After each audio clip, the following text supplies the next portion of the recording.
श्री दुर्गा देव्ये नमः। श्रीमद्देवी भागवत महापुराण 12वां स्कंद 10वां अध्याय।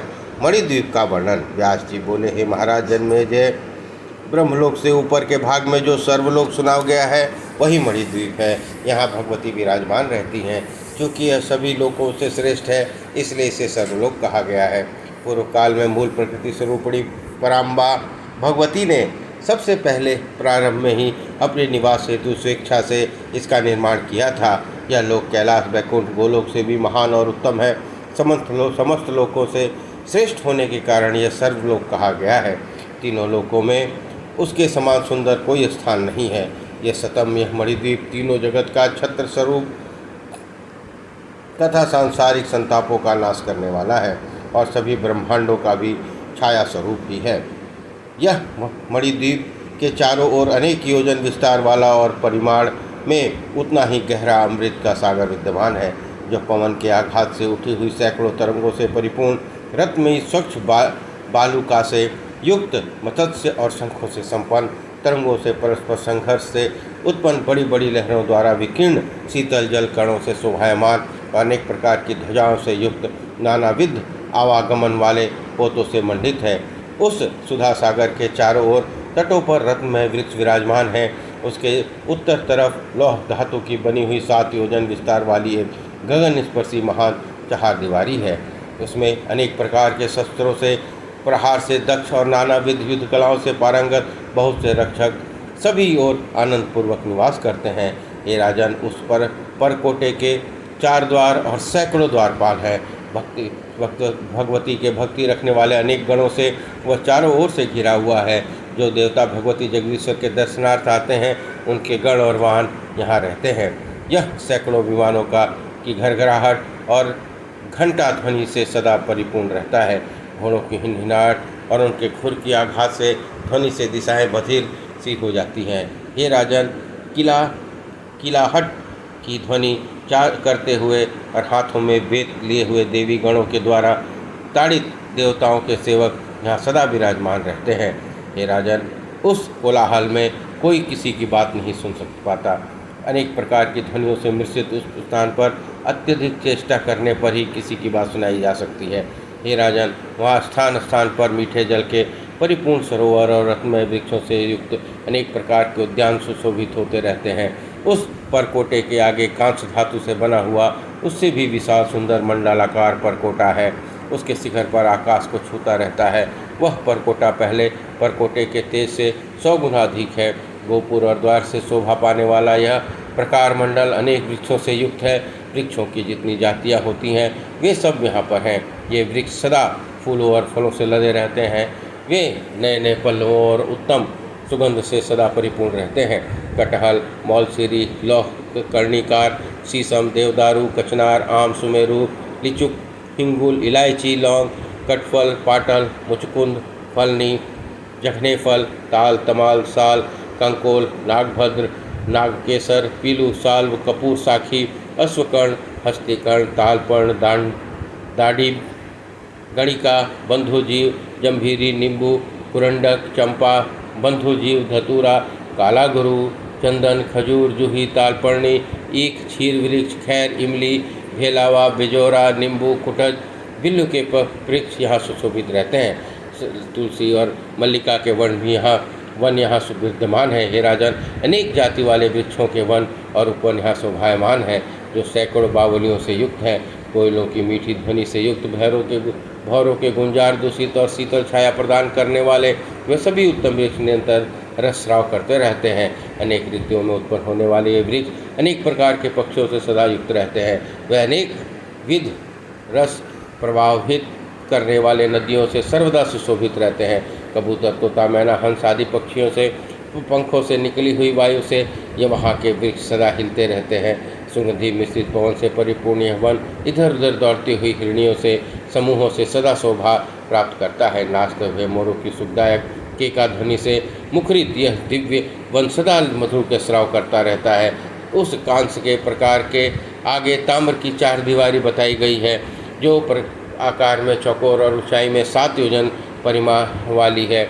हे राजन, उन दोनों प्रकार के मध्य में एक कल्प वाटिका कही गई है, जिसके वृक्षों के पुष्प और पत्ते सुवर्ण दृश्य आभा वाले हैं और बीज और फल रत्न के समान हैं। ये चारों ओर 10 योजन तक सुगंध फैलती रहती है। हे राजन, बसंत ऋतु उस वन की सदा सुरक्षा करता रहता है।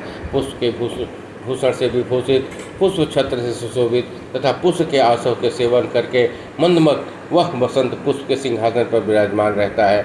मधुश्री, माधवश्री नामक मुस्कान युक्त मुखवली इनकी 2 प्रिय भार्याएं हैं। ये सदा पुष्प की गुच्छा का कुंदन बनाकर क्रीड़ा करती रहती है। यह अत्यंत रम्य वन चारों ओर मधु की धारा प्रवाहित करता रहता है। पुष्पों के गंध से लेकर प्रवाहित होने वाली वायु के द्वारा वहाँ का 10 योजन पर्यंत स्थान सदा सुवासित रहता है। इस प्रकार वह दिव्य वन वसंत लक्ष्मी से संयुक्त कर्मियों के काम को दीप्त करने वाला मतवाले कोकिलों की ध्वनि से मुखारित अपनी अंगनाओं सहित ज्ञान रोलुप दिव्य गंधर्वों से सदा सुशोभित रहता है। उस ताम्र के परकोटे के आगे एक शीशे का परकोटा है, उसकी भी ऊंचाई 7 योजन कही गई है।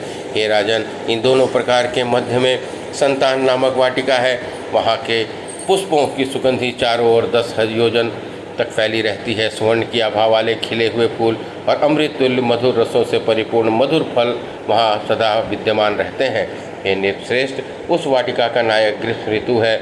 सुखश्री, शुचिश्री नाम वाली उनकी 2 प्रिय भार्याएं हैं। संताप से व्याकुल प्राणी उन वाटिका के वृक्षों की छाया से सर्वसुख सब स्थित रहते हैं।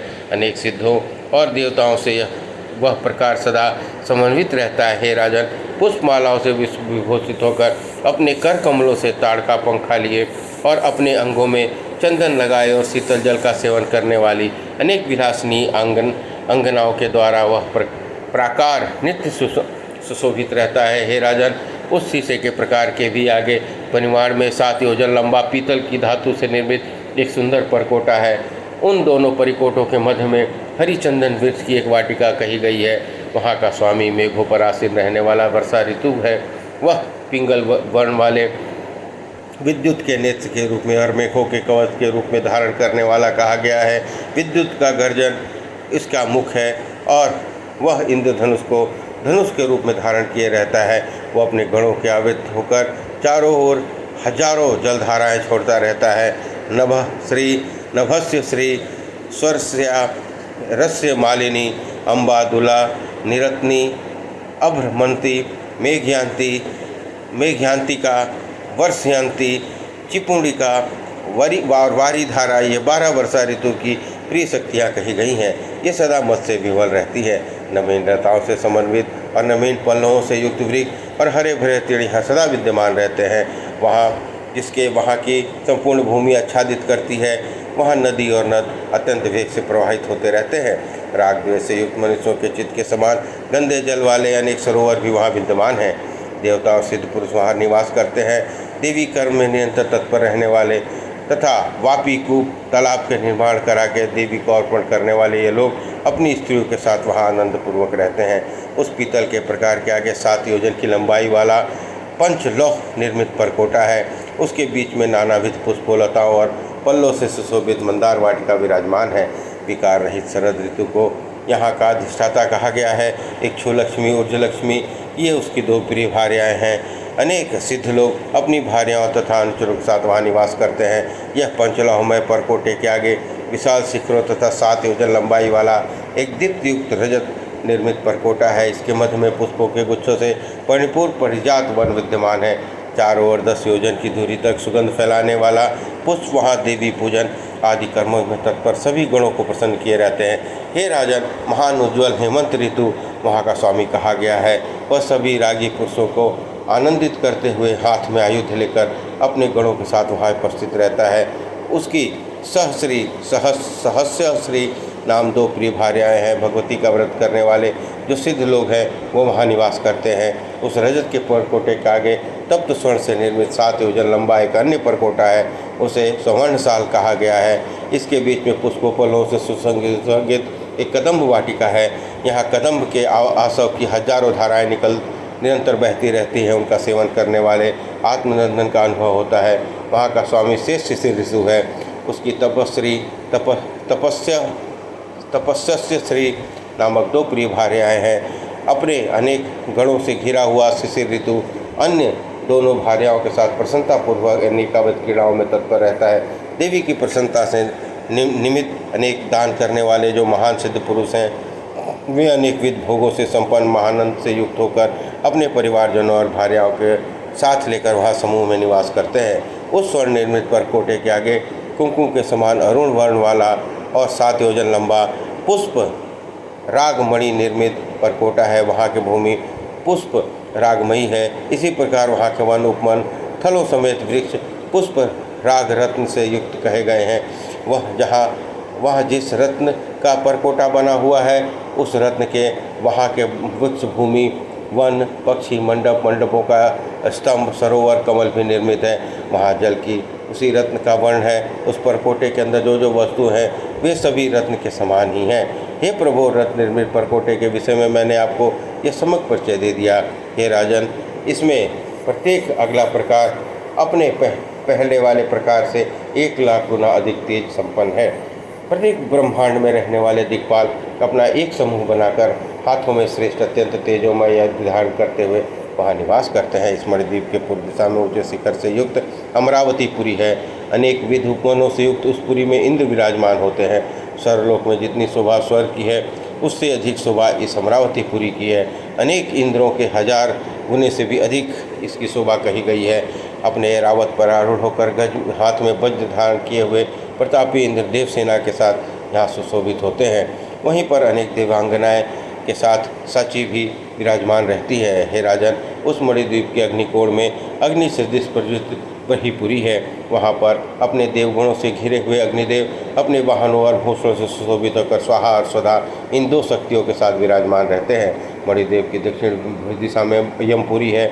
ये राजन सूर्यपुत्र महाभाग श्रेष्ठ यमराज चित्रगुप्त आदि मंत्रियों के साथ अपने अनुचरों से घिरे हुए हाथ में दंड धारण किए अपनी शक्ति के साथ वहाँ विराजमान रहते हैं।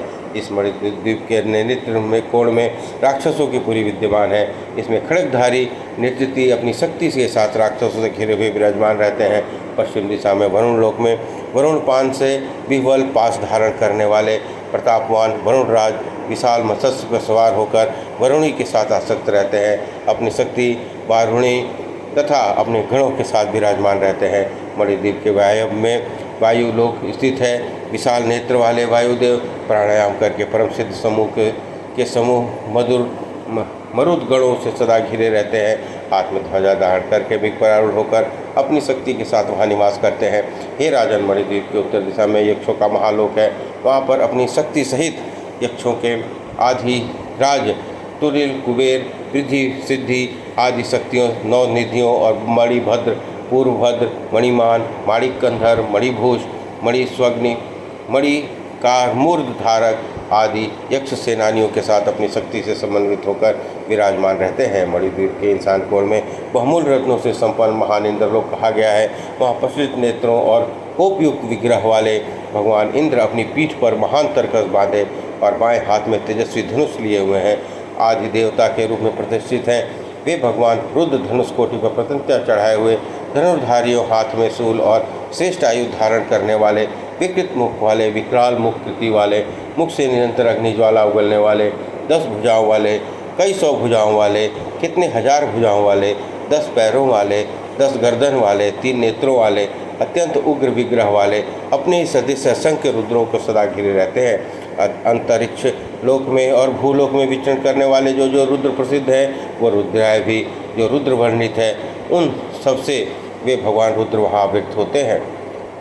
इसी प्रकार वे करोड़ों रुद्राणियों, भद्रकाली और मातृकाओं और विविध शक्तियों से युक्त डामरी आदि गणों से सदा घिरे रहते हैं। हे राजन, गले में मुंड की माला, हाथ में सर्प वलय, कंधे पर सर्प का यज्ञोपवीत, शरीर पर बाघंबर और उत्तरी के रूप में गज चर्म धारण करने वाले, शरीर के अंगों में सदा चिता की भस्म लगाए रहने वाले, वे डमरू की तीव्र ध्वनि से दिशाओं को बधिर कर देने वाले, अपने अट्ठास और आस्फोट शब्दों से गगन मंडल को भयभीत कर देने वाले, भूत समुदाय से युक्त रहने वाले ये समस्त प्राणियों के आवास रूप भगवान महेश्वर रुद्र वहाँ पर वीरभद्र आदि गणों के साथ सदा विराजमान रहते हैं। ये इंसान दिशा के अधिपति हैं, इसलिए इंसान नाम से विख्यात हैं। इस प्रकार श्रीमद्देवी भागवत महापुराण 12वां स्कंद 10वां अध्याय संपन्न हुआ।